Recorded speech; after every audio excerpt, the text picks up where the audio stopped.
Si la Macarena fue la canción del verano de todos los tiempos, esta planta es el superalimento del verano de todos los tiempos. ¡Adelante, vídeo!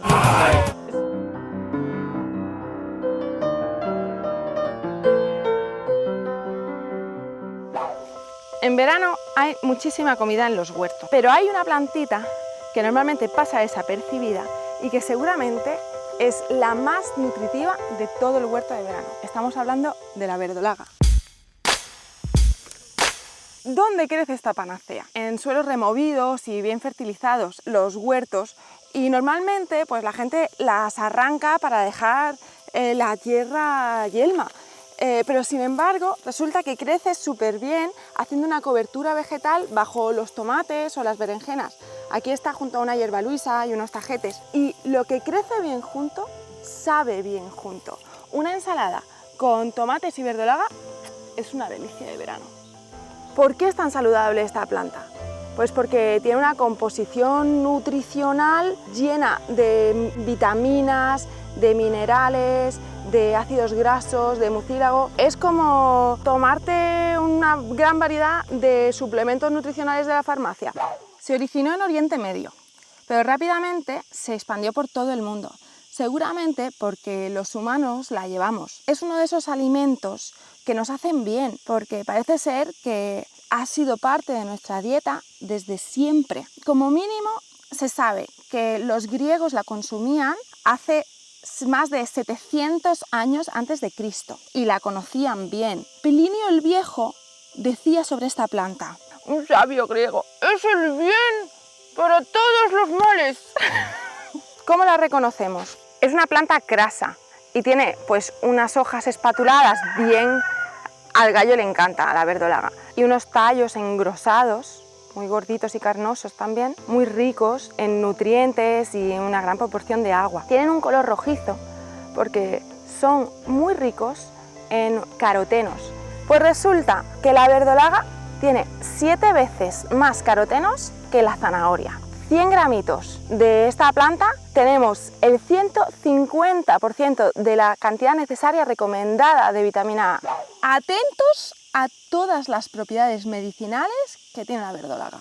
Me he hecho una lista porque... Protectora del hígado, anticancerígena, previene el Parkinson, el Alzheimer, la fibromialgia, las enfermedades cardiovasculares, los catarros, la apendicitis, los problemas oculares, el estreñimiento, la cistitis, es antiparasitaria, es antibacteriana, baja la tensión, baja el azúcar en sangre, aumenta la leche tras el embarazo, es hidratante de la piel, cura picaduras, forúnculos, hemorroides y llagas en la boca, como mínimo. Dale a tu cuerpo de comer verdolaga, que tu cuerpo es para darle cosas ricas y cosas sanas.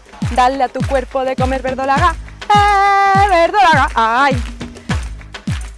Si crees que las plantas son tu medicina, incorpora este alimento en tu cocina, dale al like y déjame un comentario y comparte por tu barrio. ¡Ay! ¿Cómo ha quedado eso?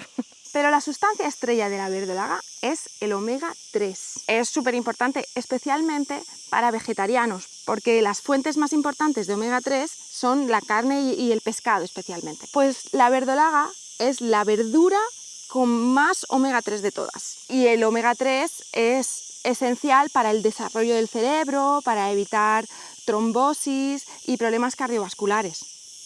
Una taza de verdolaga corresponde a 400 gramos de omega 3. Además, tiene betasantina y betacianina, que son otros pigmentos, el amarillo, el de las flores y otro azulito, que le dan propiedades anticancerígenas. Y bueno, otra sustancia que es muy particular de la verdolaga, que le llaman portulacanones, que también tienen unas propiedades anticancerígenas bestiales. Estas son verdolagas que me han salido en las macetas. Aquí tengo unas moringas, otra planta con un montón de propiedades medicinales, la moringa. Una cosa que es un misterio para mí, cómo una planta tan nutritiva puede tener una raíz tan chiquitita, porque la raíz de la verdolaga realmente es muy pequeña en comparación al porte de la planta y la cantidad de nutrientes que tiene. Esta la vamos a trasplantar. ¿Por qué las quiero poner justo aquí?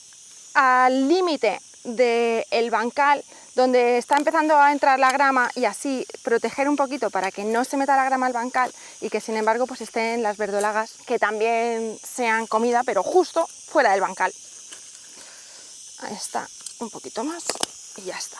Aunque realmente no me hace falta coger y enterrarlas así, porque perfectamente se pueden trasplantar por esquejes. Un esqueje de verdolaga agarra muy fácil y lo único que hay que hacer es cortar una ramita, quitarle las hojas de abajo y ponerla en tierra. La verdolaga se reproduce también muy bien por semillas.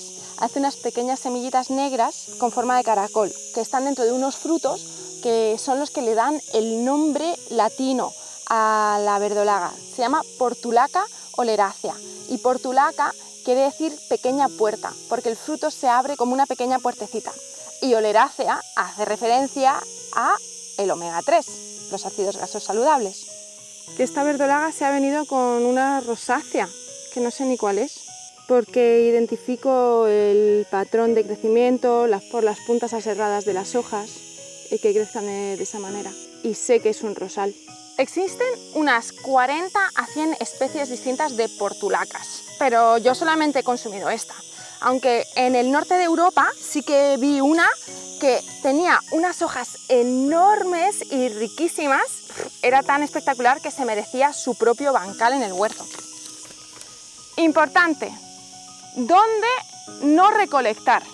Nunca en zonas que puedan estar contaminadas con químicos o con pesticidas. Entonces, evitar las cunetas, los prados que estén sobrepastoreados o incluso algunos parques y jardines que no sabemos qué es lo que pueden tener.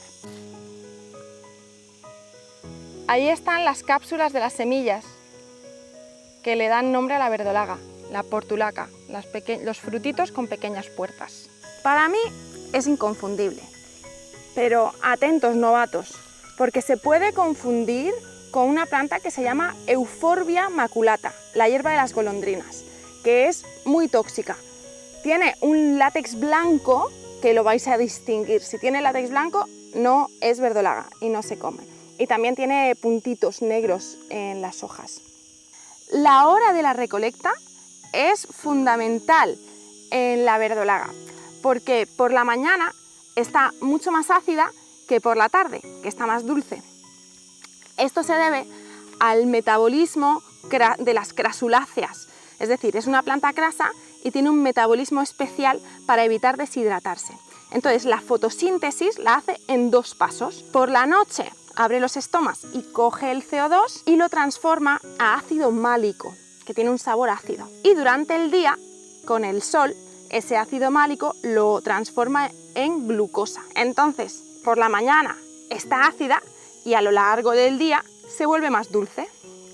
¿Cómo se consume la verdolaga? Se puede comer de muchas formas diferentes, tanto cruda como cocinada. En crudo a mí me gusta mucho en ensaladas, en zumos, en licuados, y cocinado se puede hacer todo tipo de guisos. Ahora vamos a hacer un encurtido, pero en nuestro Instagram podéis ver unas cuantas otras recetas de las cosas comunes que nosotros hacemos con la verdolaga. Cuando la cocinéis, muy importante el tener en cuenta que no se debe recalentar, porque tiene mucho nitrógeno en forma de nitratos cuando se calienta y al recalentarlo esos nitratos pasan a nitritos que son bastante tóxicos para nosotros. Voy a coger unos cuantos tallos más. Pero la verdolaga también se puede secar y hacer un polvo que sea como un condimento que además es un espesante. Es riquísima en mucílago y eso se ve también al hacer un zumo, siempre unas cantidades pequeñitas, porque si no se queda una pasta densa. Vamos a llenar el bote hasta arriba. Mira, por aquí nos están cayendo todas las semillas y parece ser que los aborígenes australianos y también algunas tribus africanas hacen harina con las semillas de verdolaga. Precauciones importantes. ¿Quién no debe consumir esta planta? Personas que tengan problemas renales o que estén consumiendo medicamentos broncodilatadores o embarazadas, no durante el embarazo, pero sí justo después del embarazo, porque además de que ayuda a la recuperación, te ayuda a segregar mucha más leche. Ya tenemos el bote lleno de verdolaga y ahora le vamos a cortar unos ajos, que los voy a machacar solamente, Le vamos a poner unos aderezos, un poco de sal y agua y a macerar. Le voy a poner un poquito de limón, un poquito de sal, una cucharadita más o menos, un poquito más, para asegurar que haga una buena salmuera. Llenamos de agua y ahora lo dejamos macerar en un sitio oscuro durante unos 40 días. Lo cierro y listo, a macerar. Una salmuera parecida a esta, pero con capuchinas, preparamos en el taller de plantas silvestres que hicimos hace poco. Para septiembre va a salir como curso online. Ahí mostramos la importancia de las plantas silvestres. Un montón de plantas y un montón de recetas. Esto es una de las recetas, pero hay muchísimas más. Vosotros seguro que tenéis algunas recetas por ahí, algo rico que os ha salido con verdolaga. Probadla y nos las ponéis en los comentarios, por favor. Y si no habéis probado la verdolaga, probadla y nos decís qué os parece. Dale a tu cuerpo de comer verdolaga, que tu cuerpo es para darle cosas buenas y cosas sanas. Dale a tu cuerpo una rica ensalada de verdolaga. ¡Ay! Se me ha olvidado.